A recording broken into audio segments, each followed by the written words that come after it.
President Trump's auto tariffs are here, and that means a 25% tariff on all cars that are not made in the United States. If they're made in the United States, there's absolutely no tariff. But no car, not even a US-built Ford F-150, is 100% US made. Just look inside. It's made up of thousands and thousands of parts.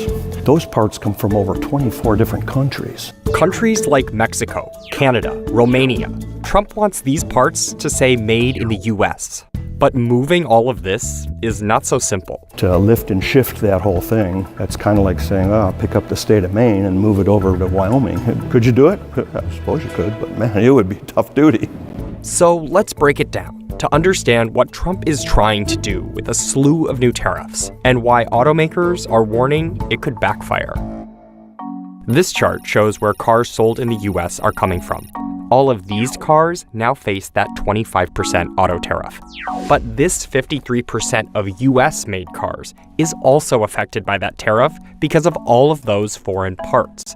Some of the major components, this is for the Ford F-150. They have an alternator, create current. It's from Mexico. We have half shafts. These deliver torque to the wheels from the driveline. They're from Canada. We have tires, of course, 5 of them. These come from Korea. Of course, you have to have wheels. In this case, a styled tractive wheels. These all come from Mexico.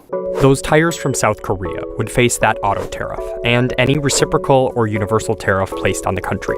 Those parts from Canada and Mexico, well, that's where it gets more complicated. Eventually, they would face that auto tariff, any reciprocal or universal tariff, and an additional Mexico-Canada tariff. When you realize what goes into an automatic transmission, that's what this is. And so you can see this parts, gears, and seals, springs, fasteners, valves, and shafts, all these different parts. They can come from different suppliers, and those suppliers can be located pretty much anywhere in the world. It's going to be disruptive on day one.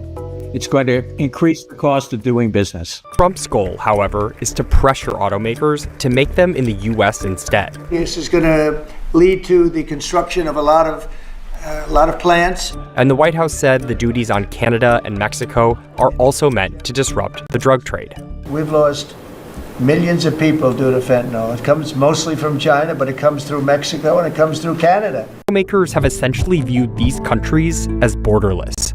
We have really built the industry around that free trade zone that's existed for so long. It's why Mexico and Canada exported about $75 billion in passenger cars and more than $100 billion in auto parts to the US last year. So shrinking supply chains to just the US? If you had to move production of a vehicle or even a complex system like an engine, a transmission, an axle, and you're making that in Canada or you're making that in Mexico and you just want to move the plant, that could be years. Analysts say even shifting a foreign-made part to a US supplier can take months. We have well-established, very detailed testing plans for every component on a vehicle, and we don't get to skip those just because we might want to or it might be easy, right? Because it's a safety and quality issue.